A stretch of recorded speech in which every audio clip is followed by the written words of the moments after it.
Assalamualaikum warahmatullahi wabarakatuh.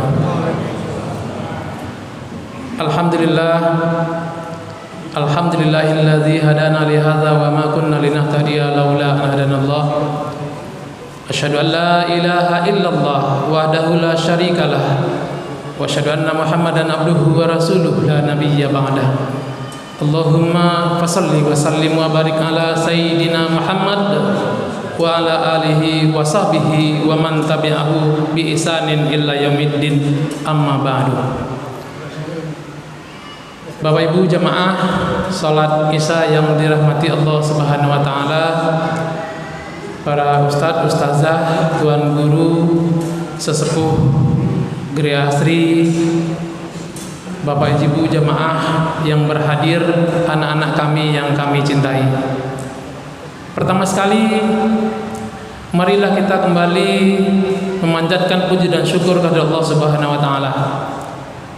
Alhamdulillah, sampai detik ini kita masih banyak diberikan nikmat oleh Allah Subhanahu wa taala.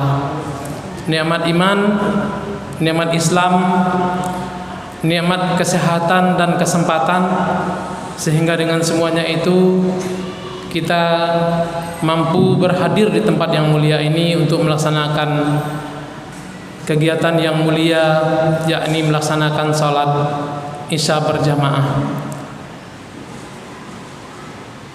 Sudah sewajarnya lah kita selalu memang mengucapkan syukur, karena Bapak Ibu jamaah, kalau seandainya salah satu nikmat dicabut oleh Allah, nikmat sehat saja, jasmani kita sehat tapi tidak walafiat, maka kita tidak ubahnya seperti manusia gila yang hidup dari satu emperan ke emperan lain, berjalan ke sana ke sini tanpa arah dan tujuan, bahkan berpakaian minim, nyaris tanpa busana. Dan kalau kita tidak diberikan hidayah iman, tentunya juga kita tidak ubahnya seperti jasad hidup tanpa jiwa. Alhamdulillah, semua itu yang berhadir di sini diberikan nikmat oleh Allah Subhanahu wa taala.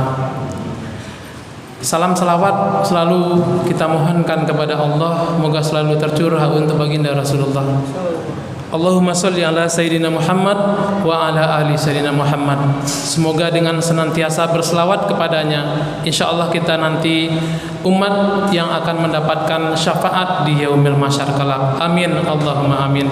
Bapak Ibu jamaah yang dirahmati Allah Subhanahu wa taala, malam hari ini malam ke-28, 10 malam babak ketiga, yang sebentar lagi tentu jika umur dipanjangkan Allah kita akan bertamu dengan satu Syawal, Idul Fitri. Pada malam hari ini, kesempatan kedua kami dari pengurus RW diberikan kesempatan untuk menyampaikan sesuatu di hadapan Bapak Ibu jamaah. Kalau yang sebelumnya di malam kelima di awal-awal Ramadan kami sampaikan beberapa hal, kemudian kami juga keliling ke musola-musola, tarawih keliling untuk menyampaikan hal yang sama. Malam hari ini izinkan kami menyampaikan tema menjaga lisan. Kenapa tema ini kami angkat? Di malam ke-6 Ramadan Pak Ustadz ini menyampaikan 4 golongan yang dirindukan surga, salah satunya adalah orang yang menjaga lisan. Dalam surat Al-Ahzab 70-71 Allah sampaikan, A'udzubillahi minasyaitonirrajim. Ya ayyuhalladzina amanu taqullaha wa qulu qawlan sadida yuslih lakum a'malakum wa yaghfir lakum dzunubakum wa may yuti'illaha wa rasulahu faqad faza fawzan 'azima. Wahai orang yang beriman, bertakwalah kepada Allah dan katakanlah hal yang benar. Niscaya Allah akan memperbaiki amalanmu, Allah akan ampunkan dosa-dosamu, dan bagi siapa yang taat kepada Allah dan Rasulnya, niscaya dia telah memperoleh kemenangan yang besar. Ada 2 poin. Yang pertama, Allah perintahkan kepada orang beriman untuk bertakwa. Dan yang kedua, mengatakan hal yang benar. Mudah-mudahan di akhir Ramadan nanti derajat ketakwaan kita bisa peroleh setelah melaksanakan Ramadan sebulan suntuk. Amin, Allahumma amin. Bapak Ibu jemaah yang Allah muliakan, mengatakan hal yang benar merupakan perintah Allah untuk saat sekarang dengan kondisi kemajuan zaman dan teknologi. Semua informasi ada di dalam genggaman kita. Rasanya saat sekarang ini sulit bagi kita untuk menelaah informasi mana yang benar, mana yang salah. Kenapa? Ada kalanya informasi yang masuk itu sudah viral, banyak sekali, dan seolah-olah itu juga informasi yang akurat. Tapi berapa hari kemudian informasi itu dibantah oleh pihak lain dengan tidak kalah dalil dan tidak kalah logis informasinya. Bapak Ibu jemaah yang dirahmati Allah Subhanahu wa taala, dengan kita bertakwa dan mengatakan yang benar, insyaallah Allah akan memperbaiki amalan kita. Kita yakin sejak kita balik berakal, amalan yang kita lakukan belum cukup. Kekurangannya kita mohon kepada Allah supaya Allah sempurnakan amalan kita. Kemudian Allah akan ampunkan dosa-dosa kita. Dan selanjutnya bagi kita yang mentaati Allah dan Rasulnya, maka kita akan memperoleh kemenangan yang besar.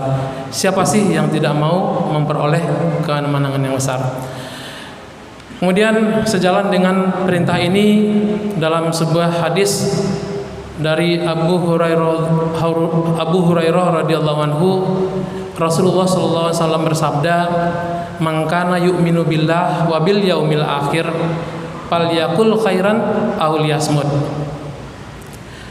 Dari Abu Hurairah radhiyallahu anhu, Rasulullah sallallahu alaihi wasallam bersabda, barang siapa yang beriman kepada Allah dan hari akhir, maka katakanlah perkataan yang baik. Kalau tidak bisa, diam. Sayyidina Ali bin Abi Thalib mengatakan, al-lisan mizanul insan. Lisan itu timbangan seorang manusia. Lisan itu penerjemah hati kita. Lisan itu interpreter akal pikiran kita. Jadi kalau dia mengatakan hal yang bohong, hal yang buruk, mencaci maki orang, memfitnah orang, semua orang di matanya salah, berarti levelnya hanya seperti itu. Dia tidak lebih dari seorang insan yang pembohong, pemfitnah, dan mencaci maki orang lain. Al-lisan mizanul insan. Mungkin kita nemukan dalam kehidupan sehari-hari, disuruh dia jadi pengurus, dia malah tidak benar. Dia bukan menjadi pengurus, tapi apapun yang dibuat oleh pengurus salah di matanya. Dia tidak peduli orang yang dihadapi orang lebih tua, orang yang harusnya dihormati, tetapi dia mengatakan hal-hal yang tidak enak didengar, hal-hal yang kadang-kadang menyakitkan hati. Bapak Ibu jemaah dirahmati Allah Subhanahu wa taala, mungkin kita menemukan orang-orang seperti itu di sekitar kita. Kenapa? Karena memang dia tidak mampu menjaga lisannya. Imam Al-Ghazali mengatakan, lidah itu kecil dan ringan, tapi dia mampu menaikkan derajat seseorang sampai ke derajat yang paling tinggi setinggi-tingginya. Tapi ingat, sebaliknya dia juga mampu merendahkan derajat seseorang pada derajat yang hina sehina-hinanya. Bapak Ibu jemaah yang Allah muliakan, mudah-mudahan kita termasuk orang-orang yang menjaga lisan, sehingga kita termasuk salah satu golongan yang dirindukan oleh surga. Sejalan dengan apa yang disampaikan tadi, orang tua kita dulu mengajarkan kepada kita dengan lebih mudah dicerna bagaimana kita menjaga lisan. Misalnya, berjalan peliharakan kaki, berkata peliharakan lidah.